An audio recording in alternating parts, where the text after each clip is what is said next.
I knew something was seriously wrong the moment my son Geoffrey handed me that charcoal hockey puck he called a burger. Let me tell you something about barbecuing. I've been doing it since before Geoffrey was born, and I know the difference between well done and burnt to hell. This thing looked like it had been sitting on the grill since yesterday, black and crusty, while the rest of them were cutting into thick, juicy ribeye steaks that were still pink in the middle. My name is Randolph Crawford, but everyone calls me Randy. I'm 72 years old, spent 2 tours in Vietnam, built houses for 40 years, and I've been carrying this family on my back for longer than I care to admit. And right now, I'm sitting at a wobbly card table they dragged out of the garage while they're eating at the good patio furniture I helped them buy. Nobody looked at me long enough to pretend they cared. There I was, the man who'd built half their deck with his own hands, treated like some neighbor who'd wandered over uninvited. The folding chair creaked under me every time I moved, and I noticed they'd put me at the far end, away from the main conversation. Geoffrey laughed too loud at something his wife Magnolia said, that hollow corporate laugh he'd developed since getting his sales manager job at the car dealership. You know how some people's laughs change when they start making decent money? That's what happened to my boy.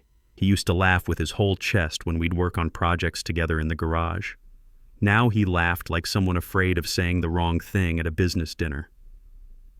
"Hope that burger isn't too well done for you, Randy," Magnolia said without even turning her head to look at me.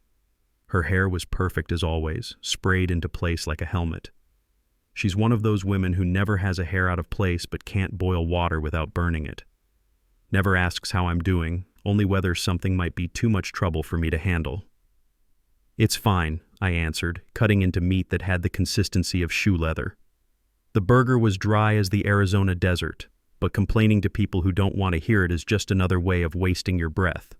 I learned that lesson in the Army, and it served me well in civilian life too. Around me, forks clinked against plates, voices rose and fell, beer bottles opened with that satisfying pop. But I'm sitting at this rickety card table, the same one I've been meaning to fix for months, while they're comfortable on the cushioned patio set. You want to know what really got to me? They'd arranged everything so carefully. The good plates, the matching napkins, the citronella candles to keep the bugs away. Everything planned except a decent seat for the guy paying for most of it. They were talking about their vacation plans for Sedona, about renovating the master bathroom, about signing my grandson Theodore up for that expensive baseball camp. I knew without asking whose money would make most of it. Possible. Money has a way of leaving fingerprints even when you hand it over quietly, and my fingerprints were all over their comfortable life. Theodore caught my eye once, a quick look like he wanted to say something but didn't dare. That boy's got a good heart. Reminds me of myself at that age, always watching, always thinking. He gave me a small smile before Magnolia redirected his attention back to the family conversation. Apparently, that conversation didn't include the guy whose credit card was paying for the steaks they were enjoying. I finished that burnt burger first. Dry food goes down easy when you stop trying to taste it. Nobody noticed I was done eating. They were too busy complimenting the meat I'd bought at Costco, on my membership card, naturally. Too busy planning trips with my money, too busy talking around me like I was a piece of furniture that happened to eat. You know what the worst part was? I could see my truck in the driveway, the same F-150 I'd let Geoffrey borrow 3 times in the past month to help his friends move. The truck I'd paid for, insured through my policy, and maintained in my garage. Even my own vehicle was being more useful to them than I was. When Magnolia brought out dessert, some fancy ice cream that probably cost more per pint than I used to make in a day, I got served last. A single scoop in a plastic bowl while everyone else got the good dishes and double portions. The symbolism wasn't lost on me. In my own family, I'd become the afterthought, the obligation, the wallet they tolerated because it made their lives easier. Geoffrey walked me to my truck afterward, already checking his phone. Work messages probably, or texts from people whose names I didn't know, but who seemed more important than the man who'd raised him and taught him everything he knew about being responsible. "Drive safe, Dad," he said without looking up from that glowing screen. "Always do," I replied. My voice sounded steady and calm, like the evening hadn't carved something raw inside my chest. But something had shifted during that meal, watching them enjoy the fruits of my labor while treating me like hired help. The Arizona heat hit me as I walked to my truck, but it felt better than the cold reception I'd gotten from my own blood. The truck started on the first try, reliable as always, unlike some things in my life. I sat there for a moment before putting it in drive, watching the lights in their house, my mortgage payments keeping those lights on, my insurance covering their comfort, my monthly $3,100 keeping their world spinning while I ate burnt meat and sat at the kids' table. You know what really gets to me? It's not the money itself. Money can be earned again, saved again. It's the way Geoffrey hands responsibility to me like tossing dirty laundry in a basket, casual and thoughtless, certain it'll be cleaned and folded by the time he needs it. Somewhere along the way, I'd let my son believe I was bottomless, that I existed purely to solve his financial problems. Let me back up and tell you how we got here, because this didn't happen overnight. After my Dorothy passed 8 years ago, there were medical bills that insurance didn't cover, funeral expenses that knocked the wind out of me financially and emotionally. Geoffrey was struggling with his young family then. Theodore was just starting school, and they had another baby on the way. Magnolia was stressed about money with that bright panic people get when they realize the world costs more than they thought. I listened to their worries. I nodded when they talked about tight budgets, and I started writing checks. The first big one was $35,000 for their house down payment. "It's just temporary, Dad," Geoffrey said. "We'll pay you back once the commission checks start coming in regularly." They called it a loan, but nobody ever mentioned interest rates or payment schedules. Hell, nobody even wrote anything down. I didn't push it because that's not what fathers do. We help our kids get established, right? Then came the appliances. The washer died, and with the new baby coming, we really need a good one. That was $12,200. Then Magnolia's car needed major repairs, $2,800. Then the fence for the backyard so the kids would have a safe place to play, $4,500. Each expense made sense individually. Each time they mentioned it like they were just keeping me informed, not asking for help. But somehow my checkbook always came out. The pattern was so gradual I didn't notice it happening. What started as emergency help became regular assistance, became expectation. Their mortgage payment got tied to my account temporarily when Geoffrey's job changed commission structures. The car insurance got bundled with mine for better rates. Theodore's activities, Magnolia's shopping, even their cell phone bill. One by one, pieces of their life attached themselves to my financial bloodstream like parasites. Every Christmas I told myself it was temporary assistance. Every birthday I reminded myself I was lucky to be able to help. Every time my savings account got lighter, I figured I was too old to spend money on myself anyway. Dorothy and I had lived simply. What did I need that I didn't already have? But you want to know when it really started bothering me? Last spring, Geoffrey called about their mortgage payment being late. Not asking for help, not explaining what happened, just informing me that it hadn't gone through like I was personally responsible for keeping their financial world spinning.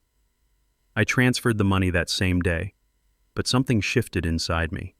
Not broke, just shifted. I remember sitting in my truck outside the bank that day, looking at the transaction receipt, $1,450 for their mortgage. That was more than my monthly grocery bill, utilities, and truck payment combined. I was living like a monk so they could live like royalty, and they didn't even have the courtesy to say thank you anymore. The requests got more frequent after that. Car registration fees, insurance deductibles, Theodore's baseball equipment, emergency dental work for Magnolia. Each time the call would come with that same casual tone. "Dad, I hate to bother you, but..." Except they didn't hate to bother me. They'd gotten comfortable with it. Tonight felt like the final straw. Sitting at that wobbly table, eating charcoal while they enjoyed premium meat, planning their future with my money. I thought about Dorothy, about what she'd say if she could see how our family had turned out.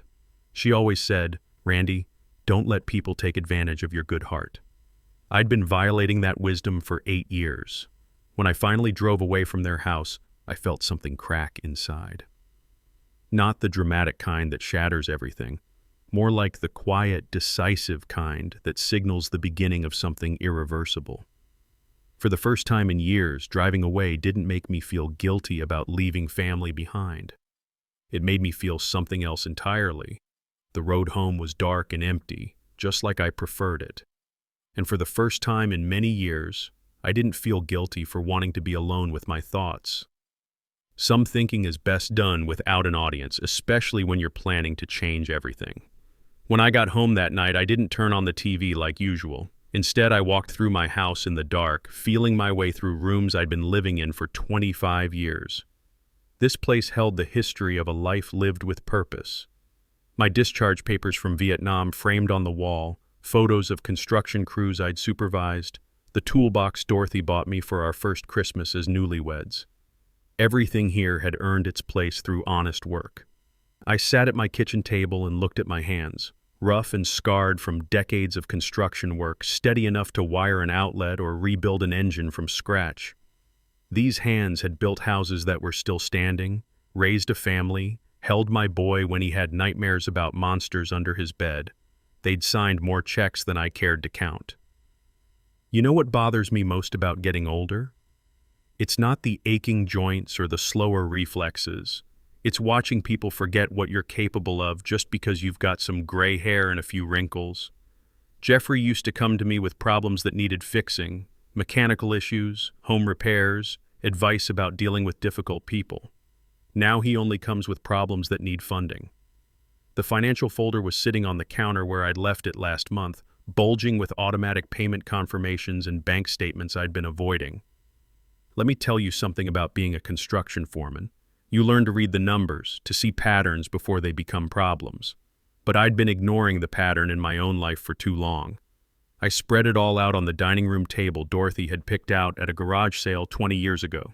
Bank statements, automatic payments, credit card bills, Geoffrey's car insurance tied to my policy, Magnolia's shopping charged to my Costco card, the kids' activities automatically debited from my checking account, cell phone bills, streaming services, even their damn lawn service, all connected to my financial life like I was running a charity for people who'd forgotten to say thank you.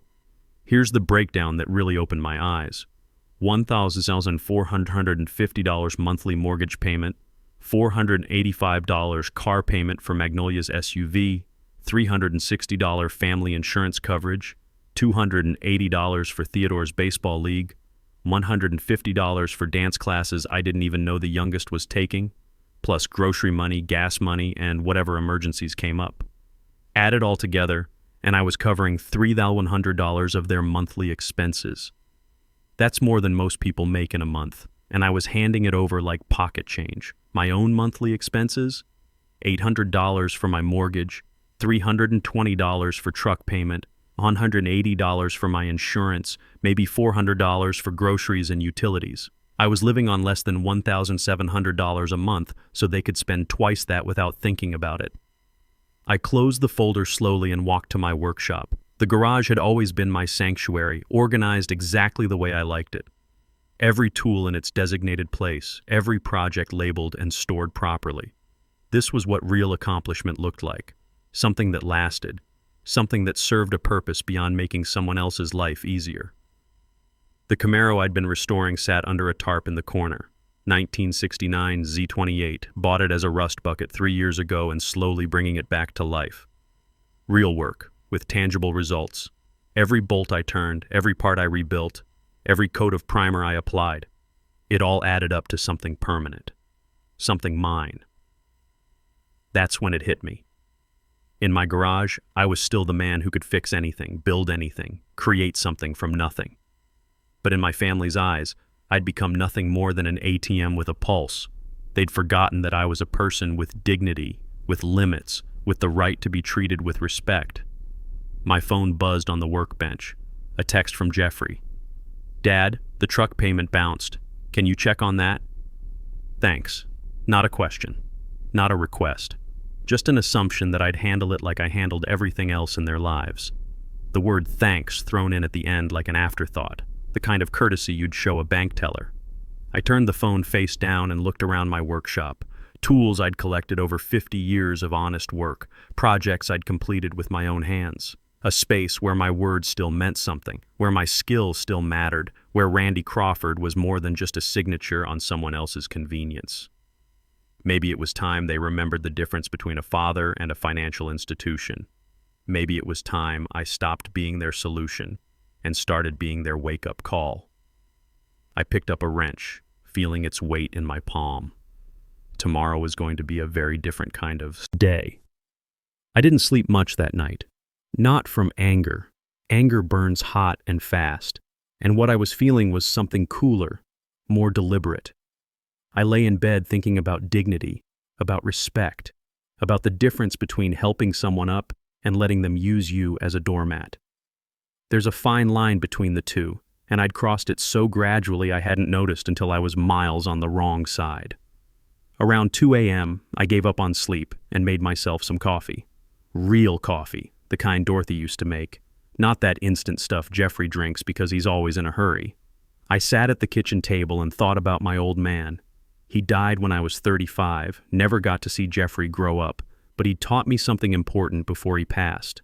Son, people will take as much as you're willing to give, and then they'll take a little more. The trick is knowing when to close your hand. I'd kept my hand open for 8 years too long. When I was in Vietnam, we had a saying, "You can't save someone who's determined to drown." I'd watched good soldiers throw away their lives trying to rescue guys who kept making the same stupid mistakes. At some point, you have to let people sink or swim on their own. Maybe Geoffrey and Magnolia needed to experience some real water before they'd learn to swim. I was up before sunrise, the way I'd been doing since the army. Old habits from a life that required discipline, unlike the soft routine my family had grown accustomed to. I shaved carefully, put on my good shirt, the blue one Dorothy always said made my eyes look younger, and made sure I looked like a man who meant business.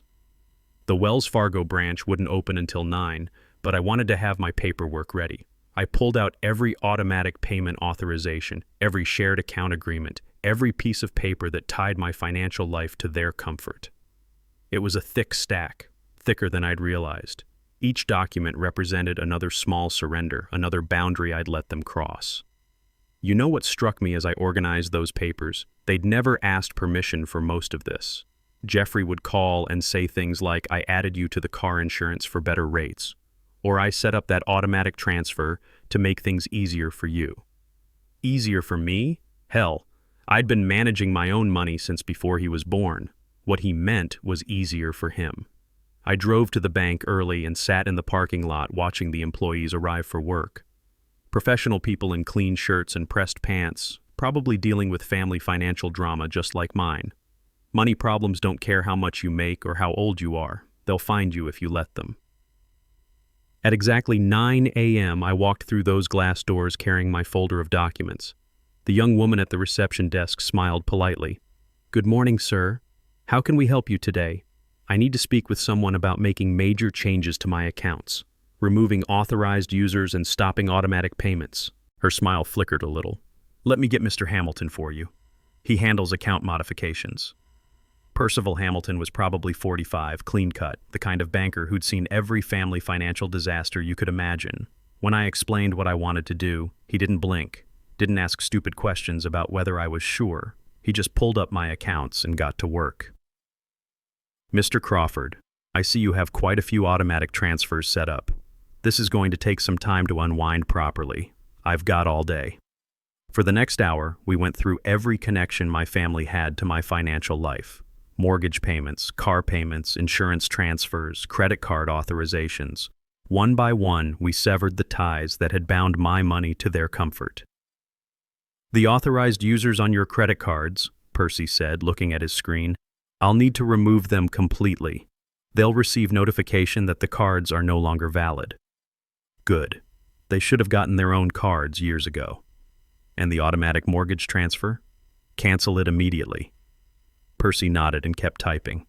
Professional, efficient, no judgment. Just a man doing his job while I did mine. When all the paperwork was signed and filed, Percy handed me a receipt. "The changes will be effective immediately, Mr. Crawford. Is there anything else I can help you with?" "Just one thing," I said, standing up and shaking his hand. "How long before they'll know the cards don't work? Next time they try to use them. Could be minutes, could be hours, depending on when they make a purchase." I walked out of that bank feeling lighter than I had in years. Not because I'd hurt anyone, but because I'd finally stopped hurting myself. The first call came before I'd even finished my lunch. I was sitting in my kitchen, eating a sandwich I'd made myself. Good bread, real turkey, none of that processed stuff. When my phone started buzzing like an angry wasp on the counter. Geoffrey's name flashed on the screen. I let it ring through to voicemail. 5 minutes later, it rang again. Same name, same insistent tone. This time I answered. mostly out of curiosity about how long it would take for them to notice their financial safety net had disappeared. "Dad, something's wrong with my credit card. It got declined at lunch." His voice had that tight edge people get when they're embarrassed in public. "Can you call the bank and straighten this out?" "Nothing wrong with the bank," I said, taking another bite of my sandwich. "I made some changes to my accounts this morning." Silence on the other end. You could practically hear the gears turning in his head, trying to process what that meant. "What kind of changes?" "The kind that make you responsible for your own bills." "Dad, what the hell are you talking about? You can't just—" I hung up. Let me tell you something about dealing with entitled people. Sometimes the best response is no response at all. Words can be argued with, negotiated around, twisted into something they're not. Silence, though? Silence makes people think. My phone immediately started buzzing again. I turned it face down and went back to my lunch. 20 minutes later, as I was loading my dishes into the dishwasher, a text came through from Magnolia. "Randy, my card was declined at Target. The cashier said to call my bank.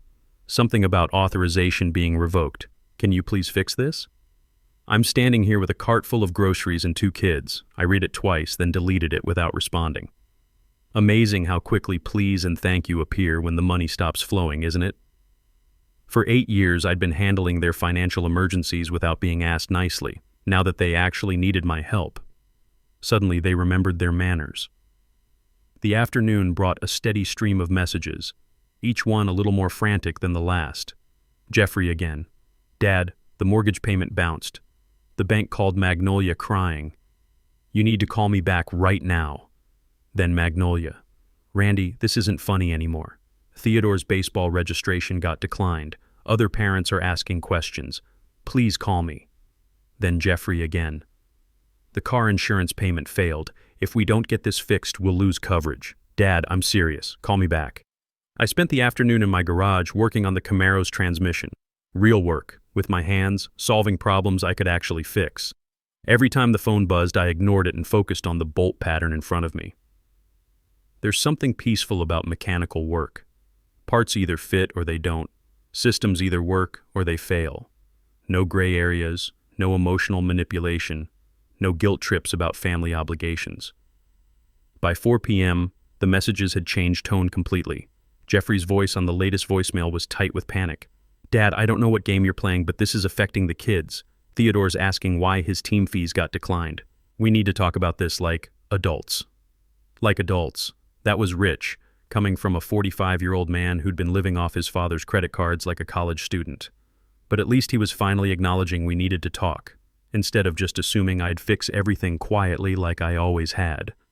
Around 5 p.m., I heard a car pull into my driveway. Fast, aggressive, tires squealing on the turn. The kind of arrival that announces trouble before the engine even shuts off. Heavy footsteps on my front walk, then pounding on the door. Not knocking, pounding. "Dad, open up, we need to talk." I took my time wiping the grease off my hands, hanging up my work shirt, checking my appearance in the mirror. A man my age doesn't rush for anyone, especially not for people who've spent years treating him like hired help. When I finally opened the door, Geoffrey stood there looking like he'd driven straight from work without stopping. Tie loosened, shirt wrinkled, face red with frustration and confusion. Behind him in the driveway, I could see Magnolia sitting in the passenger seat of their SUV, the one I'd been making payments on, probably too embarrassed to face me directly. "What the hell is going on?" Geoffrey demanded, pushing past me into the house without being invited. "The bank, the cards, everything's shut down. Are you having some kind of mental episode?" Mental episode. That's what he called it when someone finally stood up for themselves. I closed the door slowly and turned to face my son. "Geoffrey, sit down. We're going to have a conversation that's about 8 years overdue." Geoffrey didn't sit down. He paced around my living room like a caged animal, running his hands through his hair, looking at everything except me. I settled into my recliner, the good one I'd bought myself last Christmas, and waited. Sometimes the best thing you can do in a confrontation is let the other person exhaust themselves with their own anger. "This is insane, Dad.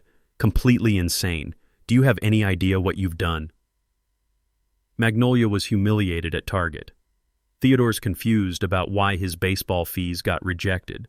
The mortgage company called threatening late fees, and you're sitting here acting like nothing happened.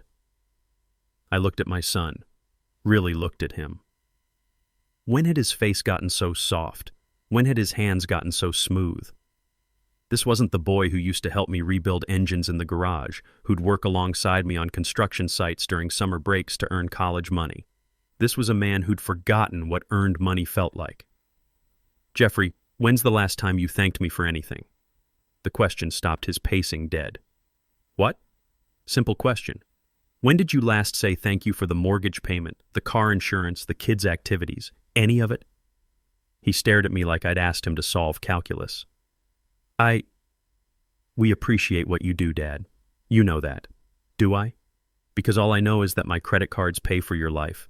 My bank account covers your mistakes, and somehow I still end up eating burnt burgers while you feast on steaks I bought. That's what this is about? Last night's barbecue? His voice got louder, more defensive. Jesus, Dad, if you wanted a better burger, you could have just said something. That's when I stood up. Not quickly, not aggressively, but with the kind of deliberate movement that commanded attention. It's not about the burger, son. It's about what the burger represents. I walked to the mantel where Dorothy's picture sat next to my bronze star from Vietnam. Your mother used to say something. Randy, don't let people take advantage of your good heart just because they're family. I've been violating that wisdom for 8 years. Geoffrey's voice softened, but only slightly. Mom would want you to help us. She'd want you to take care of family. Your mother would want you to stand on your own feet and treat your father with respect. 2 things you've forgotten how to do. I turned around to face him. Let me ask you something else. How much money have I given you since your mother died? Dad, I don't keep track of $127,000. I'd done the math after going through those bank statements. Mortgage payments, car payments, insurance, kids' activities, emergency repairs, vacation money. $127,000 over 8 years. You know how much you've paid back? His face went pale. It wasn't supposed to be loans. You said you wanted to help. I did want to help. Past tense. Help means giving someone a boost so they can climb higher. What I've been doing is carrying you so you never have to use your own legs. Geoffrey slumped onto my couch, finally looking his age. So what, you're just cutting us off? Just like that? What are we supposed to do? The same thing every other adult in America does. Pay your own bills. Dad, you don't understand. With my job, the economy, the kids' expenses. I understand plenty.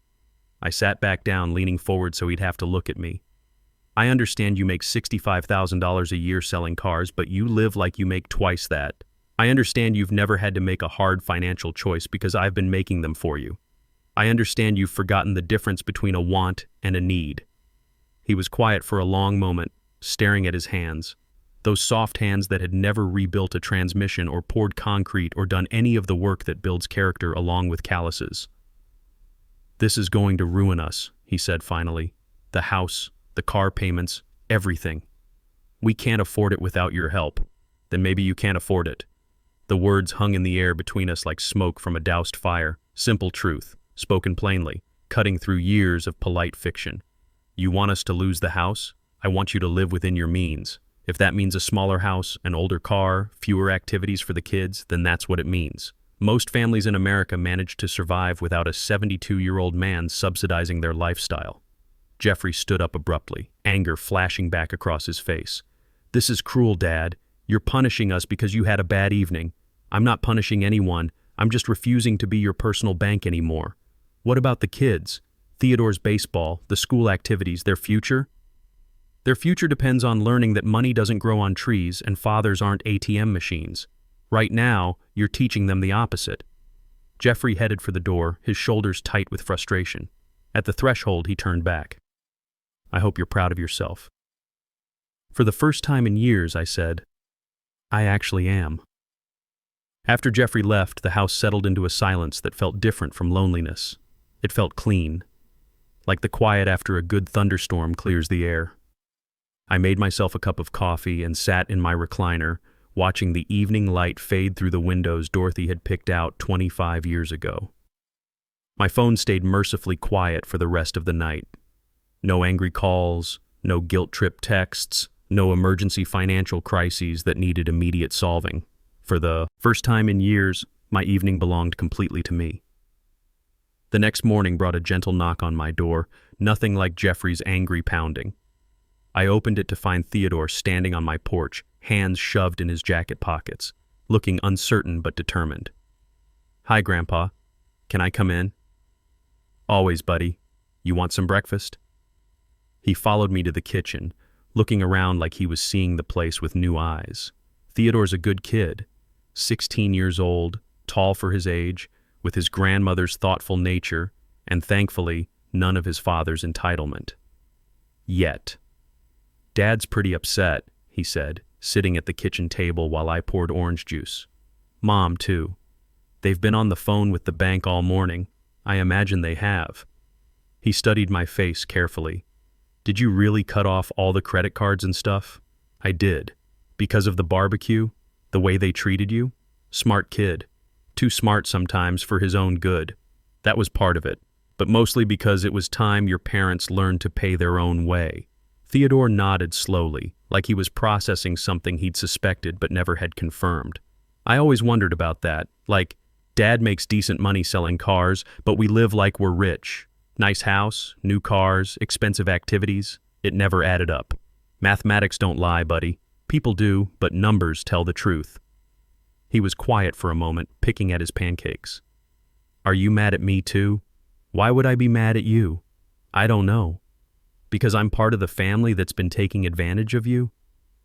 I set down my coffee cup and looked at him directly. "Theodore, you're 16 years old. You don't make the financial decisions in that house, and you're the only one who's ever treated me like a person instead of a bank account." Relief spread across his face. "Good. Because I was worried you'd stop wanting to see me." "Never happen. You're welcome here anytime, whether your parents like it or not." We ate in comfortable silence for a while. Then Theodore asked the question I'd been expecting. "What's going to happen now?" "Your parents are going to figure out how to live on what they actually make. It'll be hard at first, but people are tougher than they think when they have to be." "Will we lose the house?" "Maybe. Or maybe they'll find a way to make the payments work. Either way, they'll survive. Families lived through the Great Depression with a lot less than what your parents have." Theodore finished his pancakes and helped me clear the dishes without being asked. Another thing that set him apart from his parents, he understood that help should flow both ways. "Grandpa, can I tell you something without you getting mad?" "Shoot. I'm kind of glad you did this. Not because I want Mom and Dad to struggle, but because, well, it always felt weird, like we were living a lie or something. Kids at school would ask how we could afford stuff their families couldn't, and I never knew what to say." I nodded. "Children have a natural sense of fairness that adults often lose. They can smell a setup that doesn't feel right, even when they can't articulate why." "Your parents aren't bad people, Theodore. They just got comfortable with an arrangement that wasn't healthy for anyone involved. Sometimes you have to shake things up to get people's attention." "Like an intervention?" "Exactly like an intervention." He grinned at that. "So you're like a financial interventionist?" "I guess I am." Before he left, Theodore hugged me longer than usual.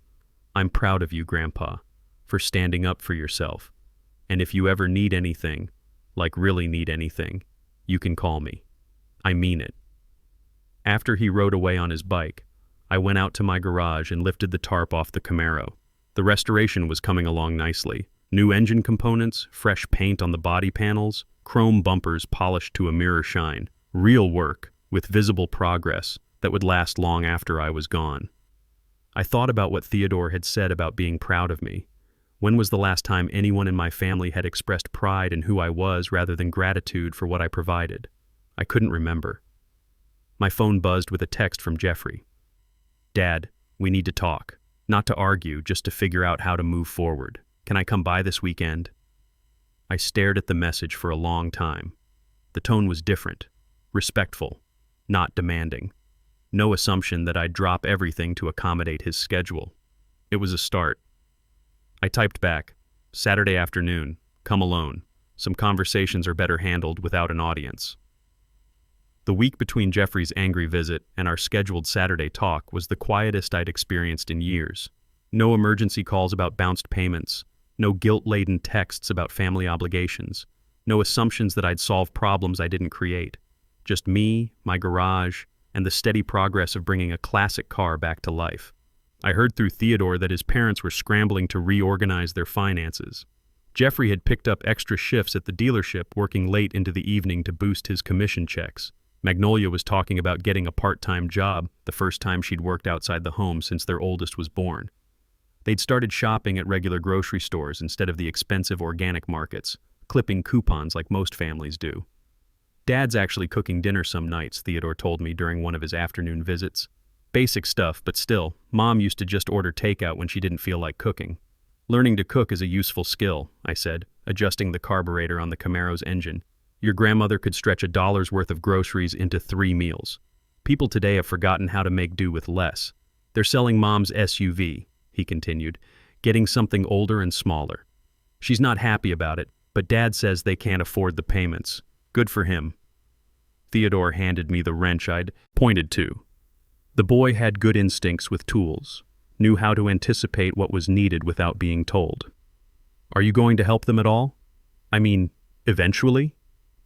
I stopped what I was doing and looked at him. Theodore, there's a difference between helping someone and enabling them. I helped for 8 years, and it turned them into people who expected handouts instead of earning their way. If I keep rescuing them from every financial squeeze, they'll never learn to budget, save, or live within their means. So this is tough love? This is reality. Most people figure out how to pay their bills without a rich relative subsidizing their lifestyle. Your parents are going to learn the same lesson, just a little later than most. Saturday afternoon came with typical Arizona heat, the kind that makes you appreciate air conditioning and cold drinks. Geoffrey arrived exactly on time, alone as I'd requested. He looked different, more tired maybe, but also more focused, like a man who'd spent the week facing facts instead of avoiding them. Thanks for agreeing to see me, he said, shaking my hand properly instead of the half-hearted gesture I'd gotten used to. I know I was out of line the other day. Sit down, son. You want something to drink? We settled into the living room with iced tea, both of us taking our time. This wasn't going to be another shouting match. This felt more like 2 men trying to find common ground. I've been doing some thinking, Geoffrey started, and some math. You were right about the money. I never really added it up before, but when I did, he shook his head. I can't believe I let it go on that long. People see what they want to see. You wanted to see temporary help instead of permanent dependence. It was more than that, though. He set down his glass and looked at me directly. I think I was angry at you for making it look so easy. You had this house paid off, money in the bank, everything under control. It made me feel like a failure, like I couldn't provide for my family the way you provided for ours. That stopped me cold. I'd never considered that angle.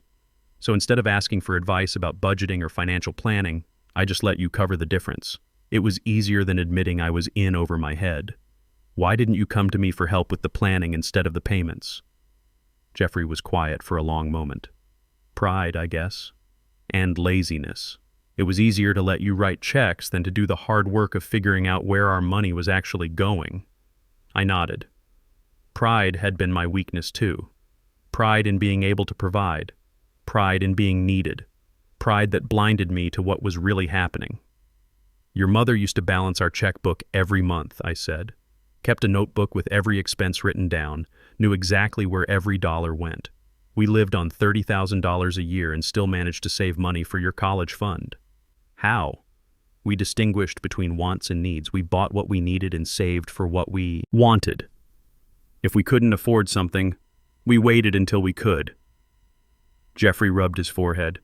We've been doing the opposite for years, buying what we wanted and using credit for what we needed.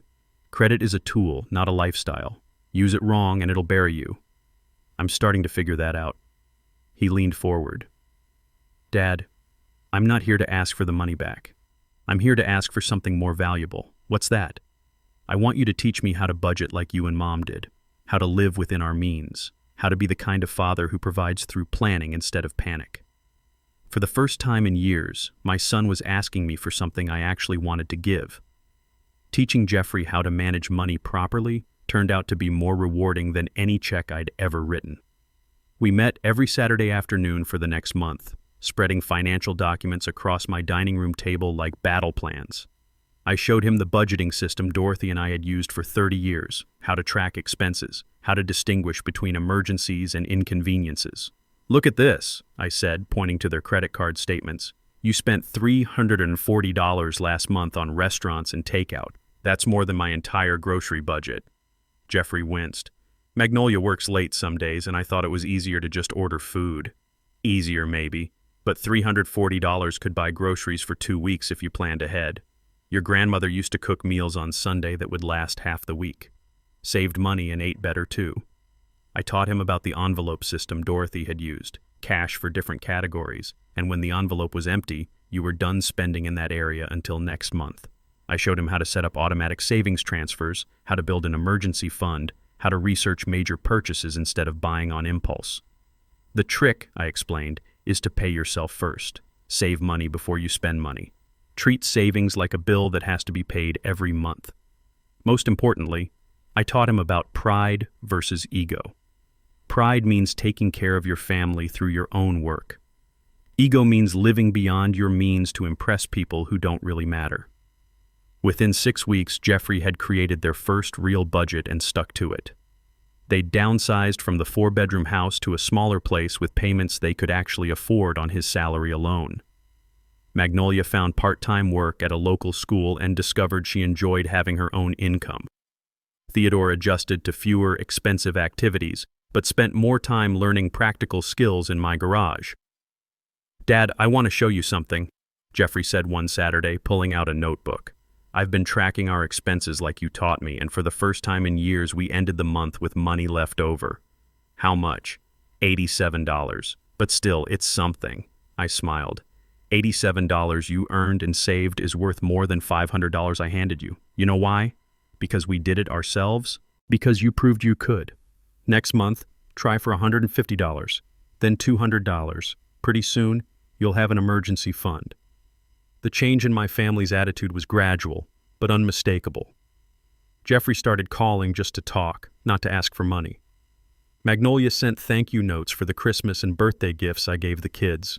Small gifts they appreciated more because they weren't competing with expensive store-bought everything. Theodore's visits became more about learning and less about escaping tension at home. Most telling was a barbecue Geoffrey hosted 2 months after our financial intervention. Simple burgers and hot dogs instead of expensive steaks, but everyone got the same food. They'd bought a card table and chairs from a garage sale, and this time I sat with the family instead of being relegated to the overflow seating. "Grandpa, try the potato salad," Theodore said, scooping a generous portion onto my plate. "Mom made it from scratch." "First time I've made potato salad since before the kids were born," Magnolia admitted. "Turns out it's not that hard when you actually try." Geoffrey raised his beer, store brand instead of craft brewery, but cold and satisfying. To Dad, for teaching us the difference between helping and enabling. I raised my own beer. To family, the kind that stands on its own feet. After dinner, Geoffrey and I worked on Theodore's bike in the garage while Magnolia and the youngest cleaned up inside. Real family time, the kind money can't buy, but financial stress can definitely prevent. "I owe you an apology," Geoffrey said, adjusting the bike chain tension. "Not just for the money, but for forgetting who you were. Somewhere along the way, I stopped seeing you as my father and started seeing you as my safety net. Apology accepted. But don't apologize for needing help when you were starting out. Apologize for not learning to help yourself." "Fair enough." He tested the bike chain. "Can I ask you something?" "Shoot. Would you have kept supporting us indefinitely if I'd never started treating you better?" I thought about that for a minute. Probably. And it would have killed both of us. You from never learning independence, me from losing my self-respect. So the burnt burger was the best thing that ever happened to our family? The burnt burger was just the symptom. The disease was deeper than that. But sometimes you need a wake-up call to realize you've been sleepwalking through your life. Theodore wheeled his bike out of the garage, testing the gears. "Thanks, Grandpa. Runs like new. That's because we fixed what was broken instead of just throwing money at it." Geoffrey caught my meaning and smiled. Message received, loud and clear. 6 months later, I was sitting in my garage on a Saturday evening, cold beer in hand, watching Theodore help Geoffrey install new brake pads on Magnolia's new used Honda Civic. 3 generations of Crawford men working with tools, solving problems, teaching and learning from each other. It was everything I'd hoped family could be, but had almost given up expecting. The Camaro restoration was nearly complete. Engine purring like a satisfied cat, paint job gleaming under the garage lights, chrome bumpers reflecting our faces as we worked. It had taken 3 years of patient effort, but the result was something that would outlast all of us. a piece of American craftsmanship brought back from the dead through skill, persistence, and respect for quality work. "Grandpa, can you show me how to check brake fluid?" Theodore asked, wiping grease off his hands with a shop rag. "Always check your fluids, buddy. Oil, brake fluid, transmission fluid, coolant. A car will tell you what it needs if you know how to listen." Geoffrey straightened up from under the hood. "Same lesson applies to family, doesn't it? They'll tell you what they need if you're actually paying attention." Smart boy. Sometimes wisdom comes slowly, but it comes. "Theodore," I said, "hand me that torque wrench. Let me show you the proper way to tighten these bolts." As we worked, I thought about the changes the past 6 months had brought. Geoffrey's commission checks had improved once he started putting in real effort instead of coasting on my financial backup. Magnolia had discovered she had a talent for working with special needs children at the school, and they'd offered her full-time hours with benefits. Theodore had joined the shop class at school and was learning welding, a skill that would serve him well no matter what career path he chose. Most importantly, family dinners had become actual conversations instead of financial planning sessions disguised as small talk. No more desperate hints about upcoming expenses, no more assumptions that I'd solve problems I hadn't created. Just people who cared about each other, sharing food they'd earned with their own work. My phone buzzed with a text from my daughter Beatrice, who lived up in Oregon. "Dad, Geoffrey told me what happened with the family finances. I'm proud of you for setting boundaries. Mom would be proud too." I smiled, typing back, "Sometimes the hardest thing about being a parent is knowing when to stop parenting." The evening air was cooling down, typical for Arizona in the fall. Theodore had finished with the brake job and was organizing tools back into their proper places. Geoffrey was cleaning his hands with the industrial soap I kept in the garage for serious grease removal. "Dad, I've got some news," Geoffrey said, drying his hands on a clean shop towel. "I got promoted to sales manager. Bigger territory, salary plus commission, company car. Congratulations, son. You earned it." "Yeah, I did." He said it with quiet pride, not arrogance. For the first time in my adult life, I can honestly say I earned something through my own effort. Theodore looked up from the toolbox. "Does this mean we can afford the bigger house again?" Geoffrey and I exchanged glances. The boy was testing the waters, seeing if success would lead us back to the old patterns. "No," Geoffrey said firmly. "It means we can build an emergency fund, start saving for your college education, and maybe take a vacation we pay for ourselves. But we're staying in the house we can afford, driving cars we can maintain, living the life our income supports." "Good answer," I said. As they packed up to leave, Geoffrey shook my hand the way he used to when he was young and still understood respect. "Thanks, Dad. Not just for today, but for everything, including cutting us off when we needed it most." "You're welcome." "And Geoffrey, you're invited to next week's barbecue. I'm grilling burgers for everyone, and they'll all be cooked the same way." After they drove off, I sat in my garage with the overhead door open, looking out at the street where I'd lived for 25 years. The Camaro sat beside me, fully restored, a testament to what patience and skill could accomplish. On the workbench, my tools were organized exactly the way I liked them, ready for whatever project came next. You know what I learned from this whole experience? Dignity isn't something you fight for. It's something you stop giving away. For 8 years, I'd been handing over pieces of my self-respect along with those monthly checks, until I barely recognized the man in the mirror. Getting it back wasn't about revenge or punishment. It was about remembering who I was before I became everyone else's solution to their financial problems. My phone stayed quiet that evening. No emergency calls, no guilt trips, no assumptions that I'd fix what someone else had broken. Just peace, earned through boundaries I should have set years earlier. I raised my beer toward the Camaro, toward the organized tools, toward the life I'd finally reclaimed. "Here's to standing on your own feet," I said aloud, and teaching other people to do the same. Some lessons are worth learning, even when they come later than they should, and some changes are worth making, even when they hurt people who've forgotten that your life belongs to you.